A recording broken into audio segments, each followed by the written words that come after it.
Hello everyone, welcome back to Ninja Prep. This is Kapil Goyal, your educator and mentor for PG Physics. So as you know, GSET 2024 के application forms fill किए जा रहे हैं और 1 दिसंबर 2024 को इसका exam भी होना है। तो पता है कि जो सेट के एग्ज़ाम हैं, वो ठीक उसी तरह से होते हैं जैसे CSIR नेट का एग्ज़ाम होता है।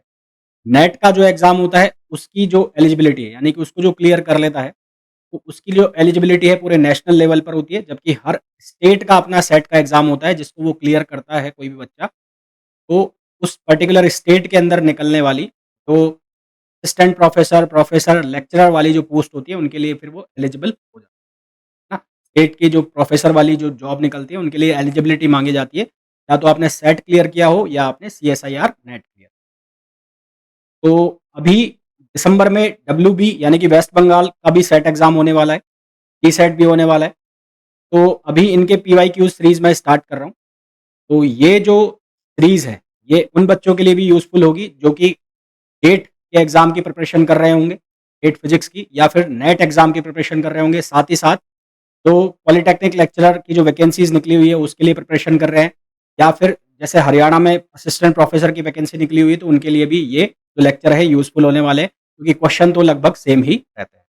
वीडियो को मैं कंटिन्यू करूँ उसके पहले प्लीज़ वीडियो को लाइक कर दें, चैनल को सब्सक्राइब नहीं किया है तो सब्सक्राइब कर दें और शेयर ज़रूर करें। साथ ही साथ इस लेक्चर का जो पीडीएफ है वो आपको मेरे टेलीग्राम ग्रुप यानी कि CSIR नेट फिजिकल, जिसको आप सर्च भी कर सकते हैं और आपको डिस्क्रिप्शन में उसका लिंक भी मिल जाएगा।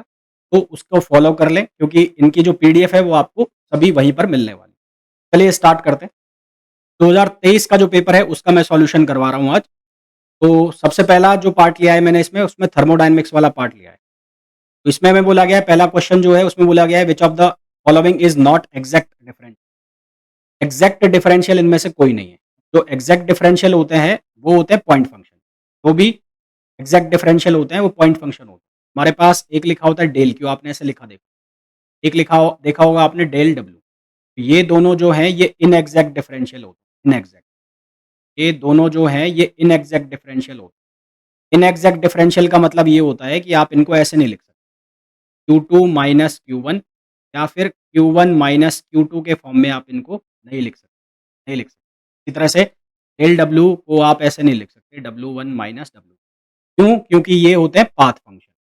ये होते हैं पाथ फंक्शन, ये पाथ पर डिपेंड करते हैं। पाथ चेंज होगा तो इनकी वैल्यू क्या हो जाएगी? चेंज हो जाएगी। जो भी पॉइंट फंक्शन होते हैं, जो भी पॉइंट फंक्शन होते हैं, पॉइंट फंक्शन कौन-कौन से होते हैं? जैसे कि इंटरनल एनर्जी है, इंटरनल एनर्जी को आप ऐसे लिख सकते हैं, U2 माइनस U1। ये होते हैं एग्जैक्ट डिफरेंशियल, ये होते हैं एग्जैक्ट। इसी तरह से जो एंट्रोपी है, वो एग्जैक्ट डिफरेंशियल है। इसी तरह से जो गिब्स फ्री एनर्जी है, वो भी क्या है? Exact differential. F2 minus F1 या F1 माइनस F2 आप इनको लिख सकते हैं। हमें ये पूछा है कौन नहीं है, तो नहीं कौन है? DQ नहीं। नेक्स्ट क्वेश्चन पे आ जाइए। नेक्स्ट क्वेश्चन बोला है इन अ साइक्लिक प्रोसेस। एक साइक्लिक प्रोसेस, ये अब स्टेटमेंट होता है फर्स्ट लॉ ऑफ थर्मोडायनेमिक्स का। स्टेटमेंट क्या होता है? एक साइक्लिक प्रोसेस में सिस्टम को दी गई हीट बराबर होती है किए गए काम के, ना। In a cyclic process, in a cyclic process, cyclic process, heat given to the system, heat given to the system is convertible, convertible into work. वो किस में कन्वर्ट हो जाती है? वर्क में कन्वर्ट हो जाती है। ये फर्स्ट लॉ का स्टेटमेंट भी है। फर्स्ट लॉ ऑफ थर्मोडायनेमिक्स भी इसको बोलते हैं। यहाँ से हमारे पास राइट आंसर कौन सा आ जाएगा? Work done by the system is equal to the quantity of heat given to the system, यानी कि ऑप्शन बी। नेक्स्ट क्वेश्चन पे आइए। In a heat engine the maximum heat that can be converted into mechanical. Heat engine की जो efficiency का formula होता है वो होता है T1 minus T2 upon T1। या आप इसको ऐसे भी लिख सकते हैं 1 minus T2 upon T1 for maximum, for maximum heat और मैक्सिमम एफिशिएंसी, और maximum heat, maximum efficiency. Maximum efficiency के लिए क्या होगा? मैक्सिमम एफिशिएंसी के लिए जो T2 है उसकी वैल्यू क्या हो जाएगी? 0 हो जाएगी। T2 की वैल्यू 0 हो जाएगी तो एफिशिएंसी कितनी हो जाएगी? 100%। आंसर क्या आ जाएगा? 100%। अदरवाइज़ ये डिपेंड करती है किसके ऊपर? Working temperature. ये आइडियल कंडीशन होती है, आइडियल कंडीशन, ठीक है? ये आइडियल कंडीशन होती है, practically not possible, practically not possible. ये प्रैक्टिकली पॉसिबल नहीं। नेक्स्ट क्वेश्चन पे आइए। The relation between boils temperature and critical temperature. Critical जो टेम्परेचर होता है वो होता है 8A/27 RB, और जो बॉयल्स टेम्परेचर होता है वो होता है A/RB। यहाँ से इन दोनों को जब रिलेट करोगे तो टी बी की जो वैल्यू है वो आ जाएगी 27/8। हमारे पास जो करेक्ट आंसर आ जाएगा वो आ जाएगा डी।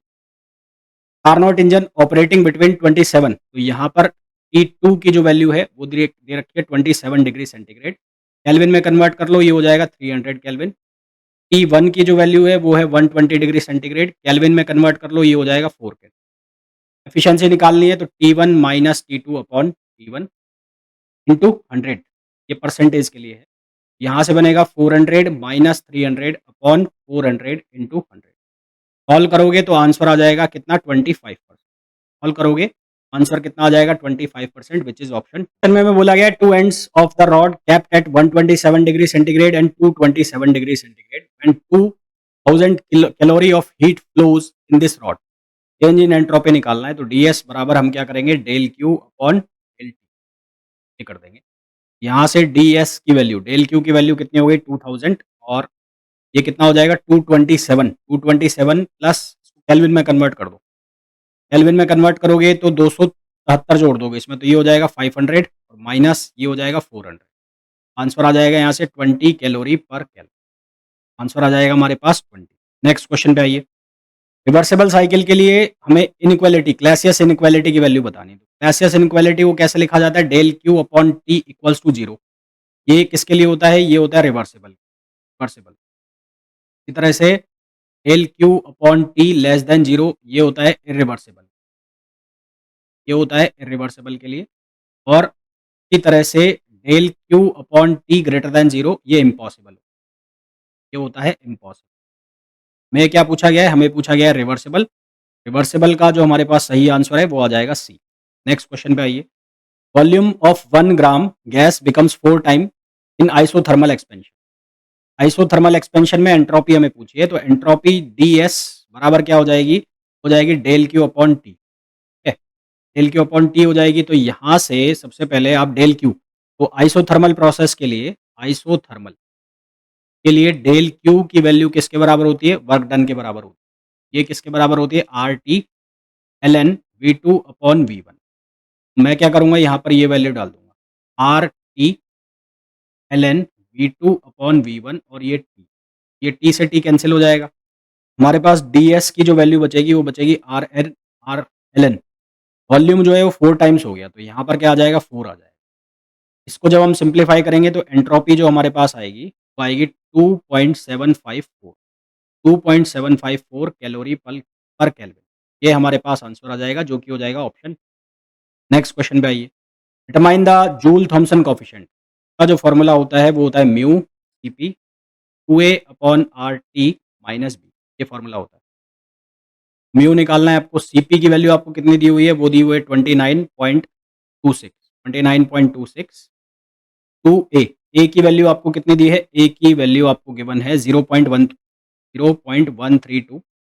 आर की जो वैल्यू है वो आपको दी है 8.3, और बी टी की वैल्यू आपको कितनी गिवन है 400 माइनस बी की जो वैल्यू गिवन है वो है 3.12 इंटू 10⁻⁻5। तो जब हम सिंप्लीफाई करेंगे तो हमारे पास जो म्यू की वैल्यू आएगी वो आएगी 1.65। पूरी इक्वेशन को सॉल्व करोगे 1.65 इंटू 10⁻⁻6, आपके पास आंसर में आएगा 10⁻⁻5, और एग्जैक्ट जो आंसर आएगा वो आएगा 0.165 इंटू 10⁻⁻5। उसको 1.6 बनाने के लिए 10 से भाग दे दोगे, 10 से मल्टीप्लाई कर दो, ये आंसर आ जाएगा, जो कि आ जाएगा ऑप्शन ए। ठीक है, कौन सा आंसर आ जाएगा, ऑप्शन ए आंसर आ जाएगा। ठीक, तो इस तरह से हमें ये क्वेश्चन सॉल्व करने हैं। मेरे हिसाब से बहुत ही सिंपल से क्वेश्चन थे, ऐसा कुछ उसमें रॉकेट साइंस था नहीं। जो भी लोग T SET, W B SET, GATE, C S I R NET, इसके अलावा पॉलिटेक्निक लेक्चरर, इन सभी एग्जाम्स के लिए तैयारी कर रहे हैं, तो ये जो सीरीज़ है उन सभी के लिए यूज़फुल होने।